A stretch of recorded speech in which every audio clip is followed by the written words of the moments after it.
जय राधा माधव कुंज बिहारी गोपी जन वल्लभा गिरिवरधारी।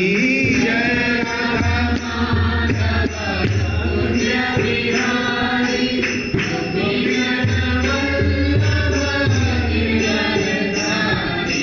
जय राधा माधव कुंज बिहारी गोपी जन वल्लभा गिरिवरधारी। जय राधा माधव कुंज बिहारी गोपी जन वल्लभा गिरिवरधारी। यशोदानंदन व्रज जन रंजना यमुना तीरवनचारी।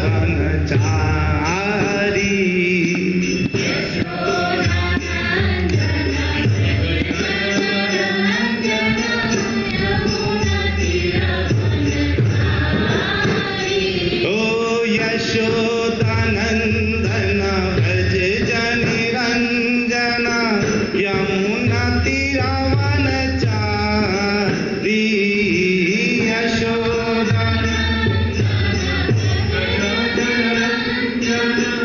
यमुना तीरवनचारी।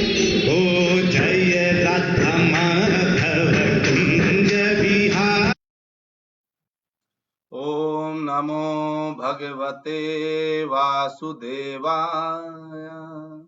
ओम नमो भगवते वासुदेवाय। ओम नमो भगवते वासुदेवाय। नारायणं नमस्कृत्य नरं चैव नरोत्तमं देवीं सरस्वती व्यासं ततो जयमुदीरयेत्। नष्टप्रायेषु अभद्रेषु नित्यं भागवत सेवया भगवती उत्तमा श्लोके भक्तिर्भवति नैष्टिकी। ओम अज्ञानतिमिरान्धस्य ज्ञानाञ्जनशलाकया चक्षुर्मीलितं येन तस्मै श्रीगुरुवे नमः। श्रीचैतन्यमनोभीष्टं स्थापितं येन भूतले स्वयं रूपः कदा मह्यं ददाति स्वपदान्तिकम्। वन्देऽहं श्रीगुरु श्रीयुतापदकमलं श्रीगुरून् वैष्णवांश्च श्रीरूपं सागरजातं सहगण रघुनाथान्वितं तं सजीवं साद्वैतं सावधूतं परिजनसहितं कृष्ण चैतन्य देवं श्रीराधा कृष्ण पादान् सहगण ललिता श्री विशाखान्वितांश्च। हे कृष्ण करुणा सिंधु दीनबंधु जगतपते गोपेश गोपिका कांत राधा कांत नमोस्तुते। तप्त कांचन गौरांगी राधे वृंदावनेश्वरी वृषभानुसुते देवी प्रणमामि हरि प्रिये। वाञ्छाकल्पतरुभ्यश्च कृपा सिन्धुभ्यैव च पतितानां पावनेभ्यो वैष्णवेभ्यो नमो नमः। जय श्री कृष्ण चैतन्य प्रभो नित्यानंद श्री अद्वैत गदाधर श्रीवास आदि गौर भक्त वृंदा।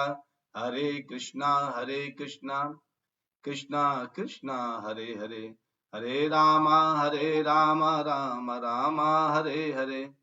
हरे कृष्णा कृष्णा कृष्णा हरे हरे हरे राम राम राम हरे हरे। हरे कृष्णा कृष्णा कृष्णा हरे हरे हरे राम राम राम हरे हरे। हरे कृष्णा। आप सभी प्यारे प्यारे भक्तों का नित्य भागवत कथा में बहुत बहुत स्वागत है। और जो ये भागवत कथा आज हम कर रहे हैं वो एक्चुअली साधारण क्यों नहीं है, क्योंकि हमने देखिए जब काफी टुकड़े टुकड़े में सुनते हैं ना तो हम कई बार पूरे भागवतम का सार भूल जाते हैं।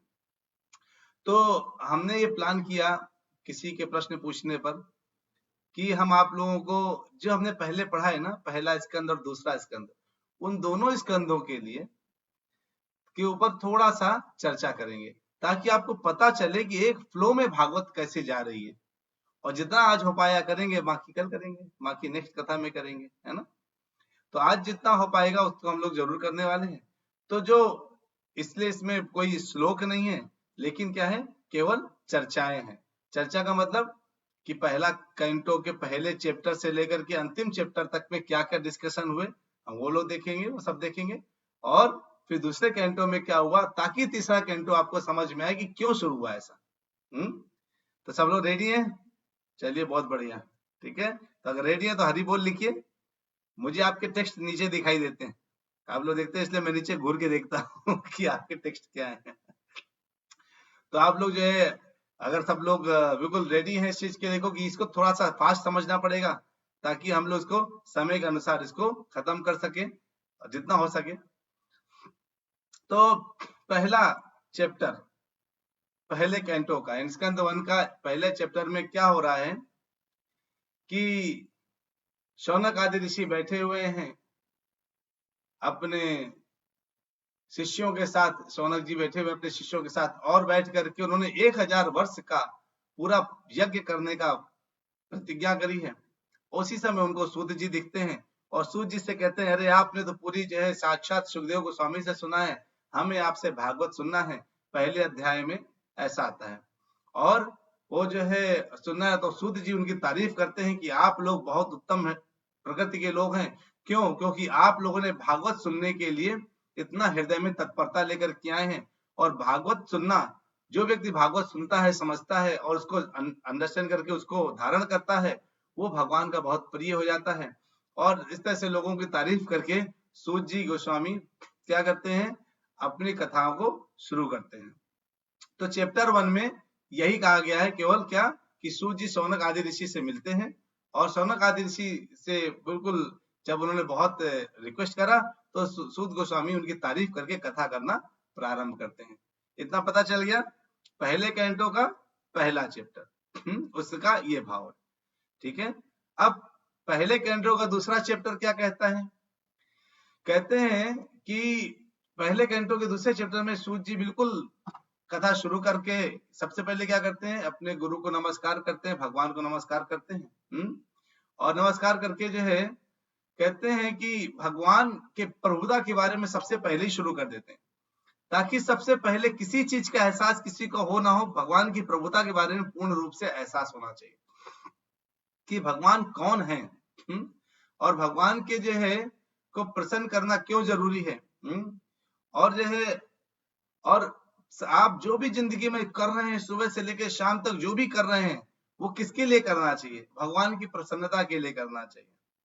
जब तक हम अपनी प्रसन्नता के लिए करते हैं तब तक सब व्यर्थ है, लेकिन कैसा करना चाहिए? भगवान की प्रसन्नता के लिए करना चाहिए। तो कहते हैं, और भगवान किन किन चीजों से प्रसन्न होते हैं? तो सूत जी बताते हैं कि भगवान प्रसन्न होते हैं शुद्ध भक्तों की सेवा करने से। सबसे ज्यादा प्रसन्नता भगवान को किससे मिलती है? शुद्ध भक्तों की सेवा करने से। तो जो है, और शुद्ध भक्तों की सेवा करके क्या क्या फायदे होंगे, कैसे कैसे अगर आप भगवान की भक्ति करते हो तो क्या क्या फायदे होंगे, ये सब चीजें जो है आपको पता चलती जाए, बताया है सूत जी ने चैप्टर 2 में। और जो है, और ये भी बताया कि जीवन का चरम लक्ष्य क्या है, वो भगवान की प्राप्ति है ना। तो इसको और गहराई से सुनने के लिए हमने चैप्टर 2 के पूरे मतलब बहुत अच्छे से एक एक श्लोक के ऊपर बहुत बड़ी बड़ी चर्चा करी है, तो वो सारी यूट्यूब में पड़ा हुआ है, तो आप उसको देख सकते हैं। तो क्या कहते हैं कि पहला चैप्टर में क्या था, सूत जी ने सब लोग, शौनक आदि ऋषि ने जब उनसे रिक्वेस्ट करी तो उन्होंने कथा करना प्रारंभ किया, सबकी तारीफ करके। दूसरे चैप्टर में पहले उन्होंने नमस्कार किया, फिर उन्होंने भगवान के भगवत्ता के बारे में बताया, और उनको बताया कि आपके जो है जो कर्म फल है, उसको जो कर्म है उसका सबसे बड़ा फल क्या होगा? भगवान को प्रसन्न करना, शुद्ध भक्त की सेवा करना, और शुद्ध भक्तों की सेवा करने से बहुत प्रकार के फल मिलते हैं आध्यात्मिक जगत में, और भगवान और शुद्ध भक्त की सेवा के क्या क्या फायदे हैं, और जीवन का चरम लक्ष्य क्या है, इन विषयों पर चर्चा हुई है दूसरे चैप्टर में। आनंद आ रहा है ना? यानी आपके 2 चैप्टर खत्म हो गए। अब आपको केवल उसके बारे में गहराई से सुनना है। अब तीसरा चैप्टर आता है जब, तो तीसरे चैप्टर में जो है भगवान की अवतारों के बारे में चर्चा होती है, सारे अवतार, है ना। तो अवतार की शुरुआत कैसे, कि ब्रह्मा जी किस तरह से, किस प्रकार से ब्रह्मा जी आए, ब्रह्मा जी के नथनों से कैसे वराहदेव निकले, और कैसे बाकी आगे की पूरी सृष्टि की रचना कैसे हुई, और 22 अवतारों के विषय में पूरा वर्णन जो है अध्याय 3 में भगवान के हुआ है। तो जिनको जो है सारे मनुओं के बारे में 14 मनु कौन कौन से हैं, इन मनुओं के बारे में पूरा चर्चा हुई है। तो तीसरा अध्याय क्या है, अगर आपको तो भगवान की भगवत्ता के बारे में पढ़ना है तो दूसरा पढ़ लीजिए, और अगर भगवान के अवतारों के बारे में देखना है तो तीसरा अध्याय देख लीजिए। तो इससे आपको 3 अध्याय पता चले ना। तीसरे अध्याय में क्या है, भगवान के पूरे अवतारों के बारे में वर्णन हुआ है। ओके, कितना सिंपल हो गया देखिए। यानी पहले मैं फिर से रिपीट करता हूँ, पहले अध्याय में कैंटो 1 चैप्टर 1, पहले उसमें सूत जी शौनक जी से मिलते हैं, शौनक जी का उनसे रिक्वेस्ट करना, कृपया आप कथा करिए। सूत जी कहते हैं ठीक है मैं कथा करूंगा, और उनकी तारीफ करते हैं कि आप भगवान के बारे में सुनना चाहते तो आप बहुत महान है। चैप्टर 2 में सूत जी कथा शुरू कर देते हैं, उसके पहले वो जो है वो प्रार्थना करते हैं अपने गुरु और भगवान की, और फिर भगवान की भगवत्ता के बारे में बताते हैं, और कहते हैं जीवन का परम लक्ष्य भगवान की सेवा प्राप्ति, भगवान की प्राप्ति है, और शुद्ध भक्ति की सेवा और के क्या क्या फायदे हो सकते हैं, और भगवान को अगर प्राप्त करना है तो शुद्ध भक्ति की सेवा करनी चाहिए। ये दूसरे चैप्टर में बोल दिया। तीसरे चैप्टर में बताते हैं भगवान के सारे अवतारों के बारे में, सारे अवतार, है ना, यानी कौन कौन से अवतार है। तो भगवान के अवतार तो उतने हैं, जितने लहरों में नदियों में तरंगे होती हैं उतने अवतार होते हैं। तो सब अवतारों के बारे में तो कभी कोई नहीं बता सकता, लेकिन उनमें जो प्रमुखता अवतार हैं उन सब के बारे में वर्णन हुआ है अध्याय 3 में। अध्याय 4 में आ जाइए। तो जो है अब व्यास देव जो है क्या करते हैं कि बड़े दुखी बैठे हुए हैं, सब कुछ लिखने के बाद, वेद वेदांत लिखने के बाद पूरे दुखी बैठे हुए हैं, और उसके बाद जो है अचानक नारद जी प्रकट होते हैं। तो नारद जी से वो अपने दुख को प्रस्तुत करते हैं अध्याय 4 में, और बताते हैं कि अच्छा पहले वो नारद जी की पूरी सेवा करते हैं, और जब आते हैं गुरु महाराज उनके घर में और कहते हैं अरे आप आगे कितना अच्छा हुआ, और आप आइए, उनकी खूब खातिरदारी करते हैं जैसे गुरुओं की खातिरदारी होती है। और उसके बाद जो है कहते हैं मैं दुखी हूँ, मुझे समझ में नहीं आ रहा मैं दुखी क्यों हूँ, मुझे उसका सोल्यूशन बताइए, मेरे दुख का कारण क्या है। मैंने इतने बड़े बड़े वेदांत लिख दिए, महाभारत लिख दिए, सब कुछ लिख डाला, लेकिन उसके बाद भी मेरे हृदय में वो संतुष्टि क्यों नहीं मिल रही है। वो जो है अध्याय 4 में, पहले स्कंद के अध्याय 4 में इस तरह से वो बताते हैं, और उनसे प्रश्न पूछते हैं कि वो दुखी क्यों है। ठीक है, समझ आया? फिर से सुनिए। पहला चैप्टर सूत जी का मिलना, और सूत जी का उनकी तारीफ, सूत जी को जो है जिस तरह से ऋषियों की तारीफ करते हैं। दूसरा चैप्टर में कथा शुरू करते हैं और कहते हैं भगवान की भगवत्ता के बारे में बताते हैं। तीसरे चैप्टर में सारे अवतारों के बारे में बताते हैं, और चौथे चैप्टर में व्यास जी दुखी बैठे हैं और नारद जी से उस दुख का कारण पूछते हैं। पांचवें चैप्टर में,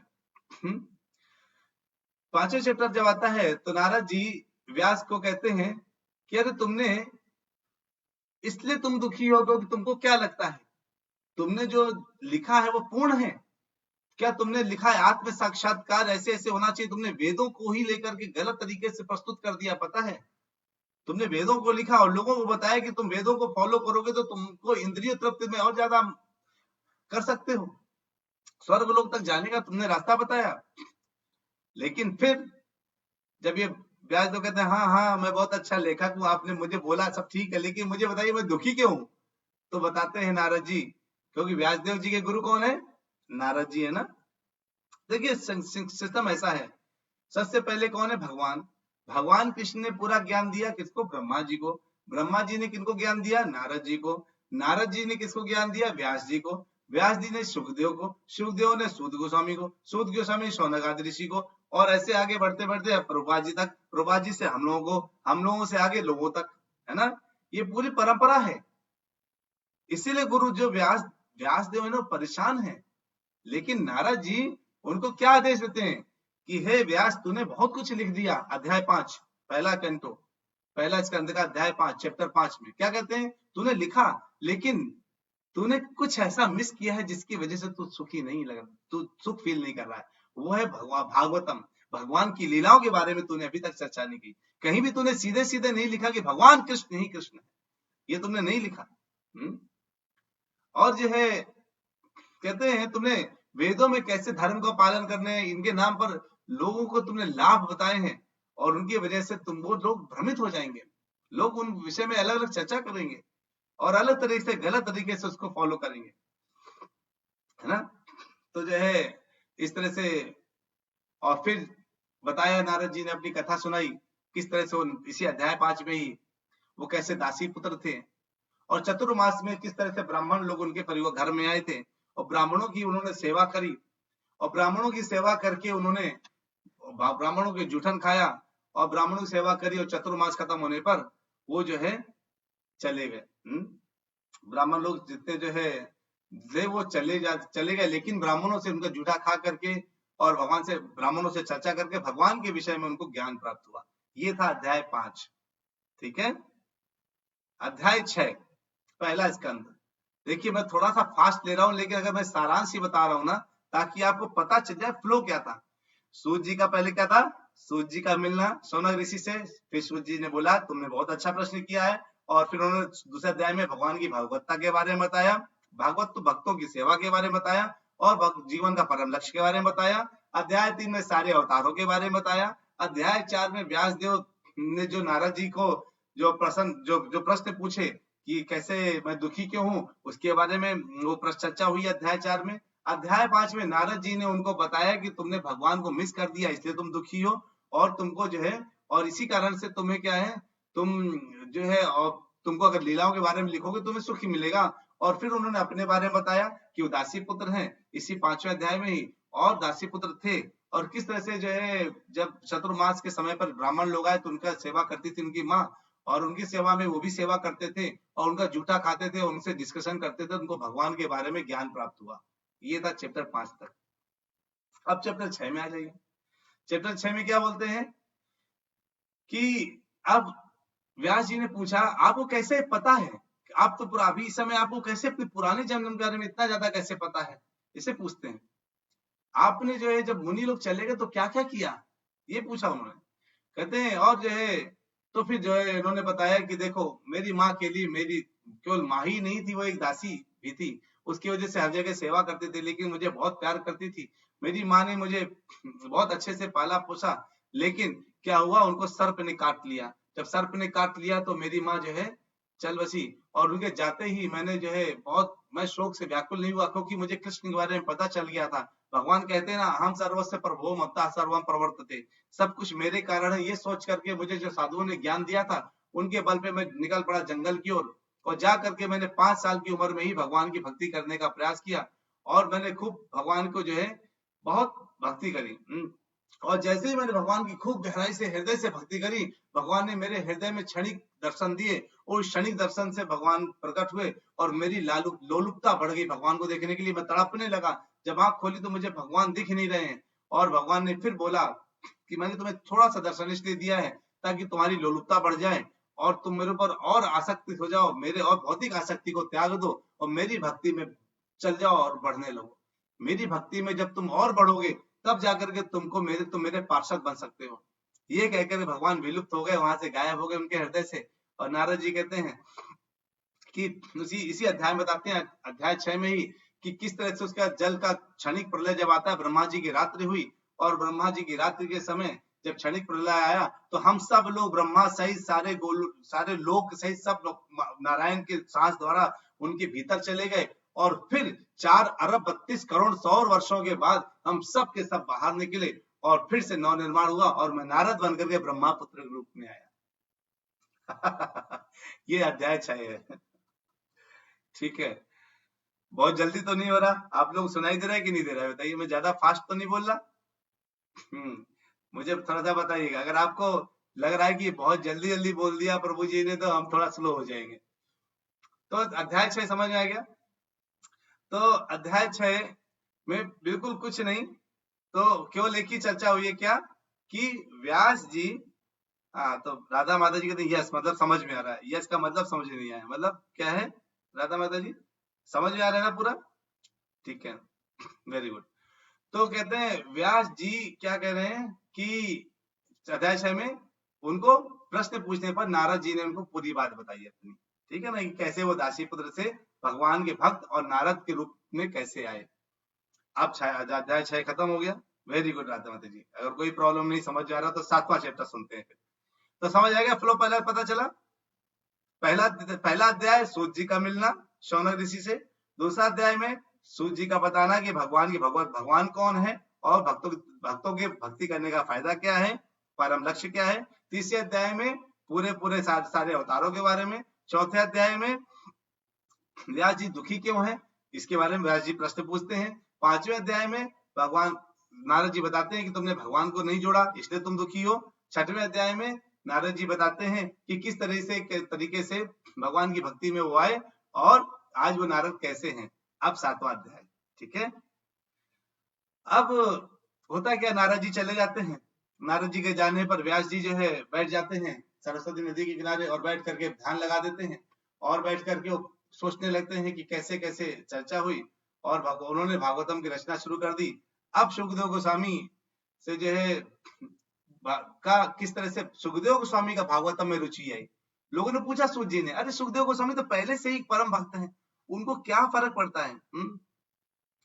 तो जो है राधा माता जी कहते प्रभु जी हम नोट भी बना रहे हैं। बहुत अच्छा माता जी, वेरी नाइस। आप नोट्स बना रहे हैं तो आपको सोचिए आपको इतने प्रयास बहुत मेहनत नहीं करनी पड़ेगी। तो कहते हैं कि नारद जी जब चले गए तो अब नारद जी 7वें अध्याय में नारद जी की जाने के बाद व्यास देव जी ने पूरी भागवतम लिखी। अब सूत जी ने बोला कि ये बताइए, ठीक है व्यास देव जी ने लिखा और सुखदेव गोस्वामी तो पहले से ही बिल्कुल सब कुछ प्राप्त किए बैठे थे, उनको भागवतम में कैसे रुचि पैदा हो गई, वो कैसे आने लगे। तो बताया गया इस अध्याय में कि किस तरह से सुखदेव गोस्वामी ने एक लीला का वर्णन सुना और जिसमें जो है भगवान कृष्ण को पूतना मारने आती है और जब मारने आती है तो किस तरह से वो सोचते हैं उसको भी भगवान ने माँ का दर्जा दे दिया। तो सुखदेव गोस्वामी भाग करके वापस व्यास देव जी के पास जाते हैं और कहते हैं कि कृपया मुझे भागवतम बताइए और इस तरह से व्यास देव जी ने भागवतम को सुनाया, है ना।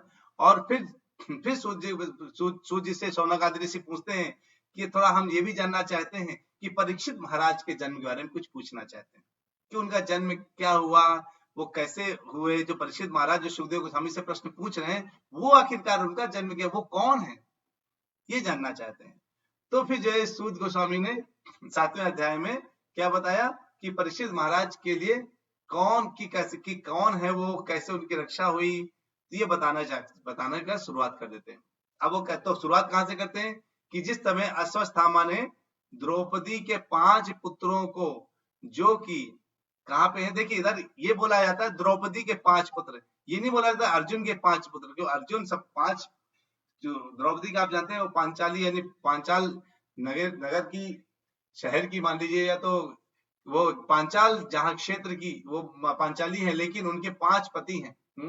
और 5 पतियों में से हर एक पति से एक पुत्र है, इसलिए बोला जाता है द्रौपदी के 5 पुत्र। तो द्रौपदी के 5 पुत्रों के लिए क्या हुआ है, अश्वत्थामा ने सोते सोते मार दिया उन लोगों को। जब महाभारत का युद्ध खत्म हो चुका है सारा, और दुर्योधन को दिखाने के लिए कि मैं तुम्हारा कितना परम मित्र हूं, ये बताने के लिए जाता है और सोते हुए मार देता है। और मारने के बाद ये पता चल जाता है कि तो अश्वत्थामा ने मारा है, तो अर्जुन बिल्कुल भयंकर रूप धारण करके उसके पीछे पड़ जाता है, उसको खदेड़ने लगता है। ऐसा लगता है जिस तरह से शिव जी से भयंकर बड़े बड़े राक्षस डर जाते हैं, वैसे ये अश्वत्थामा इस समय रुद्र रूप अर्जुन के उस रूप को देख करके घबरा रहा है और वो आगे आगे भाग रहा है और पीछे से ये अर्जुन पकड़ने जा रहा है। तभी अश्वत्थामा ने देखा अब मैं बच नहीं सकता, उसने तुरंत ब्रह्मास्त्र धारण किया और ब्रह्मास्त्र छोड़ देता है। जब वो ब्रह्मास्त्र छोड़ देता है तो भगवान कृष्ण से अर्जुन कहते हैं, हे कृष्ण आप तो सब कुछ जानते हैं, आप बताइए ये क्या कारण है, इतना बड़ा तेज कैसा, इतना प्रकाश कैसा आ रहा है, क्या हो रहा है ये। तो उन्होंने बताया कृष्ण भगवान ने कि ये ब्रह्मास्त्र आ रहा है तुम्हारी तरफ। क्योंकि जब उसको पता चला वो कुछ नहीं कर सकता तो उसने ब्रह्मास्त्र छोड़ दिया, इसका उत्तर भी तुमको ब्रह्मास्त्र से ही देना पड़ेगा। और जब 2 ब्रह्मास्त्र आकर टकराते हैं तो पूरे तीनों लोग पूरे जलने बुझने लगते हैं और उनको लगता है जैसे पूरे लोकों में बिल्कुल आग लग जाएगी। तब जाके कृष्ण के पास से अर्जुन अपने ब्रह्मास्त्र को वापस देता है और साथ में इसका भी ब्रह्मास्त्र को निरस्त कर देता है और पकड़ करके इसको द्रौपदी के सामने ले जाता है। वहां चर्चा होती है, अरे भीम कहते हैं मार डालो, ये कहते हैं मार डालो, कृष्ण भी कहते हैं मार डालो इसको। अर्जुन कहते हैं, लेकिन द्रौपदी कहते हैं नहीं नहीं ये तो ब्राह्मण पुत्र है, इसको हम कैसे मार सकते हैं, इसको नहीं मार सकते, इसको आप छोड़ दीजिए, क्योंकि इसको मारने का मतलब है कि ये अभी इसकी माँ, अभी अभी उसने अपने पति को खोया है, अब इसके माँ अगर अपने पुत्र को भी खो देगी तो असली में विधवा हो जाएगी, क्योंकि अगर पुत्र बड़ा है उस समय पिता की डेथ मृत्यु हो जाती तो भी माँ विधवा नहीं कहलाती, क्योंकि लेकिन अगर इसको हमने मार दिया तो इसकी माँ विधवा हो जाएगी। मैं उस कष्ट को सह रही हूँ, मैं इसकी माँ को वो कष्ट नहीं देना चाहती हूँ। ये कह करके तो कृष्ण भगवान ने कहा ठीक है अर्जुन, अब तुम्हारी परीक्षा यहाँ शुरू होती है, तुम कुछ ऐसा करो जिससे इसको मृत्यु दंड की जैसे उसको महसूस भी होने लगे, और इसको जो है और इसको मृत्यु दंड की तरह महसूस भी होने लगे, और ये और इसकी मृत्यु भी ना होने पाए। तो इसका जो है मणि निकाल लेते हैं माथे का और तलवार से इसके बाल काट देते हैं ऐसे ऐसे, है ना। तो सोचे अब ना छुरी से तो काटते नहीं है कि कोई छुरी से काटा जा रहा है ना। तो जो है वो जो है कैसे काटते हैं, तलवार से चक चक चक चक चक, तो उसकी खाल से निकाल आती खोपड़ी से और जो है पूरा निकाल कर तलवार से उसको पूरा छील देते हैं और तब उसको भेज देते हैं बाहर। और वो बड़ा अपमानित महसूस करता है, उधर वो अपमानित महसूस कर रहा है, इधर क्या है कि इधर अब यहाँ पे सेट हो चुका है, राजा युधिष्ठिर जीत चुके हैं, भगवान कहते हैं कि अब मुझे चलना चाहिए, इससे 7वां अध्याय खत्म होता है। 8वें अध्याय में कूदते हैं जब भगवान कहते हैं मैं द्वारका जा रहा हूँ तो कहते हैं अरे वो चेतन प्रभु जी बिल्कुल अलग अलग इसमें बहुत अच्छी चर्चा लिख रहे हैं। तो कहते हैं कि अब जब भगवान जाने का बात करते हैं, तैयारी करते जाने के लिए, तभी वहां पे क्या होता है, उत्तरा क्या बोलती है, पाहि पाहि महायोगिन देवो देवो जगतपते नान्यम तद भयम पश्ये यत्र मृत्यु परस्परम। उत्तरा ने कहा हे देवाधिदेव, हे ब्रह्मांड के स्वामी, आप सबसे महान योगी हैं, कृपया मेरी रक्षा करें, क्योंकि इस द्वैतपूर्ण जगत में मुझे मृत्यु के पास से बचाने वाला कोई और नहीं है, आपके अलावा मुझे कुछ और नजर नहीं आता, इतना मृत्यु, इस मृत्यु से बचाने वाला।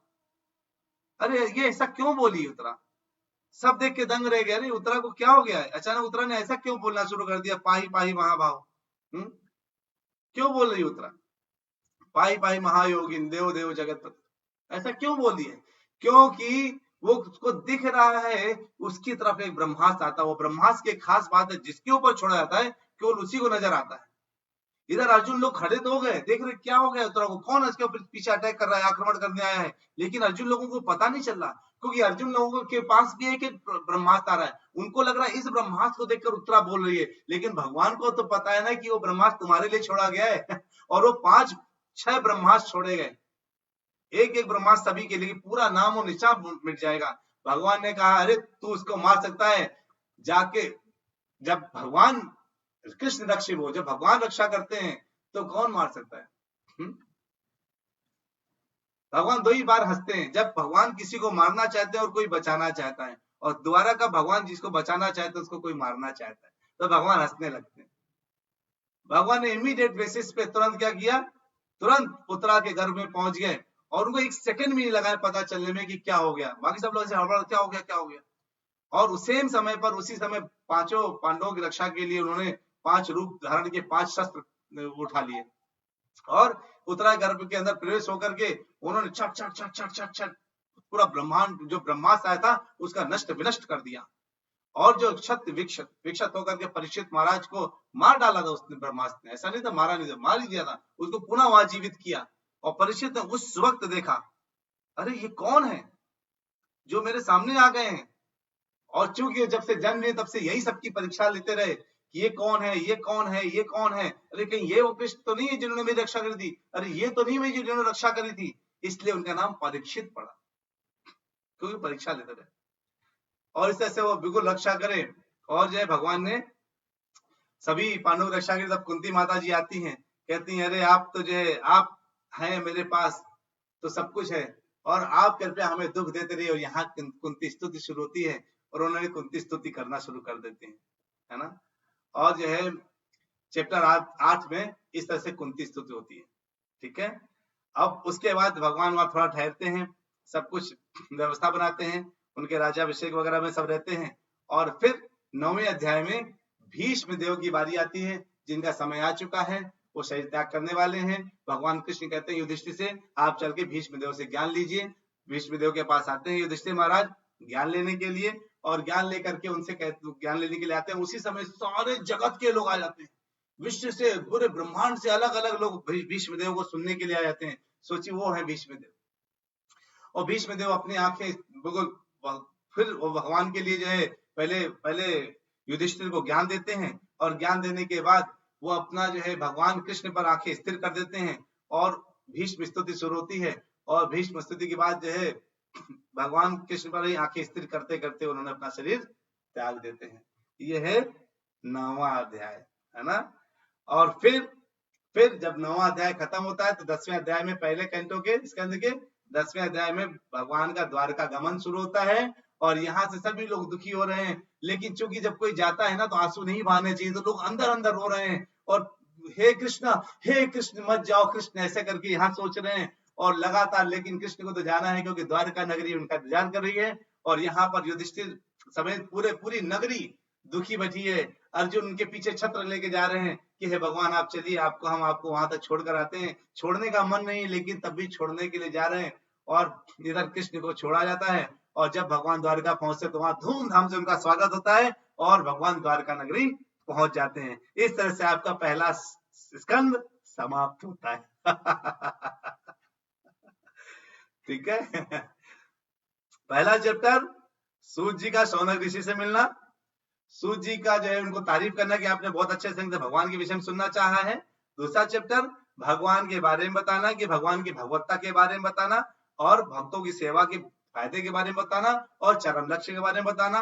तीसरा अध्याय सारे अवतारों के बारे में बताना। चौथा अध्याय व्यास देव के द्वारा नारद जी को प्रश्न पूछना, कहना मैं दुखी क्यों हूँ। और पांचवा अध्याय नारद जी का उनको बताना कि चूंकि तुमने भगवान को इंक्लूड नहीं किया इसलिए तुम दुखी हो, और मैं दासी पुत्र था, और अपने बारे में बताना मेरे जो है किस तरह से चतुर्मास में मैंने सेवा करी। और फिर भगवान ने जो है छठवां अध्याय बताया कि माता की मृत्यु हुई, और जब वो गए तो भगवान ने क्षणिक दर्शन दिए नारद जी को, और इस तरह से आज वो नारद बन गए हैं और ब्रह्मा जी के पुत्र के रूप में आए हैं। सातवां अध्याय किस तरीके से जो है इनका सुखदेव गोस्वामी कैसे व्यासदेव जी के पास जाते हैं भागवतम सुनने के लिए, किस कथा को सुन करके, और साथ में किस तरह से परीक्षित महाराज के ऊपर कैसे द्रोण के पुत्र को कैसे दंड दिया जाता है, क्योंकि उसने द्रौपदी के 5 पुत्रों को मार दिया होता है। 8वां अध्याय उसमें किस तरह से वो 7वें अध्याय में ही द्रौपदी ने जब मार देते हैं तो जो है फिर 8वें अध्याय में किस तरह से रक्षा करते हैं भगवान, जब उत्तरा पाही महायोगिन करके आती हैं 8वें अध्याय में, और उनकी रक्षा जब भगवान सबकी रक्षा करते हैं तो कुंती स्तुति होती है। 9वां अध्याय भीष्म स्तुति होती है, भीष्म द्वारा इसको ज्ञान दिया जाता है, युधिष्ठिर को ज्ञान दिया जाता है, और भीष्म का शरीर त्याग होता है। और 10वां अध्याय भगवान द्वारका के लिए गमन कर जाते हैं। हो गया आपका पहला कैंटो समाप्त। विभा रानी माता जी सही कर, राखे कृष्ण मारे कोई मारे कृष्ण राखे। समझ आया, आनंद आएगी नहीं आया 10वां। तो आज समय एक पहले कैंटो में ही आपको सारांश बताने में चला गया। कल हम दूसरे कैंटो का सारांश बताएंगे। अगर आपको लग रहा है कि हाँ ये वैल्यूएबल है तो दूसरा कैंटो शुरू करें, नहीं तो कोई बात नहीं। अगर आपको लगा कि आनंद आया तो एक बार हरी बोल लिख दीजिए। अच्छा हरी बोल पहले आ गया, ठीक है, इसका मतलब आप लोग को आनंद आया। ठीक है, तो चलिए फिर दूसरा इसका हम लोग सोमवार को सुनेंगे। आज शुक्रवार है, कल मेरी भागवतम कथा से छुट्टी है। तो आप लोगों की भी छुट्टी है, तो जो है हम लोग सोमवार को दूसरा स्कंद पूरा सुनेंगे और बड़े आनंद से सुनेंगे। ठीक है, जैसे आज हमने पहला आनंद से सुना पहला स्कंद, तो आप लोगों को अब पहले स्कंद में मुझे लगता है पूरा फ्लो पता चल गया है। अब आपको केवल पढ़ते रहना है बस, है ना। पढ़ देंगे तो आपको पूरा समझ में आ जाएगा। तो जिनको दीक्षा प्राप्त करनी है और जिनको पहला कैंटो उनका लिखा होता है कि पढ़ना है, उनका पहला कैंटो हो गया। बस अंदर श्लोक पढ़ लेने हैं। ठीक है, वांछा कल्पतरुभ्यश्च कृपा सिंधुभ्यैव च पतितानां पावनेभ्यो वैष्णवेभ्यो नमो नमः। हरे कृष्णा कृष्ण कृष्णा हरे हरे, हरे राम राम राम हरे हरे। चलिए आनंद आया मुझे आपके साथ चर्चा करके। सोमवार संडे को मिलेंगे 10, देखिए 9:30 से 10:30 में भी कई लोग प्रॉब्लम है, लेकिन 10 से 11 कथा करेंगे। 10 to 11 रविवार को 10 से 11 कथा होगी। भगवत गीता की। और फिर सोमवार को हम लोग मिलेंगे दूसरे कैंटो में 9:30 से 10। तो कोशिश करिए रविवार में ज्यादा से ज्यादा लोग आने के लिए। हरे कृष्णा, हरि बोल।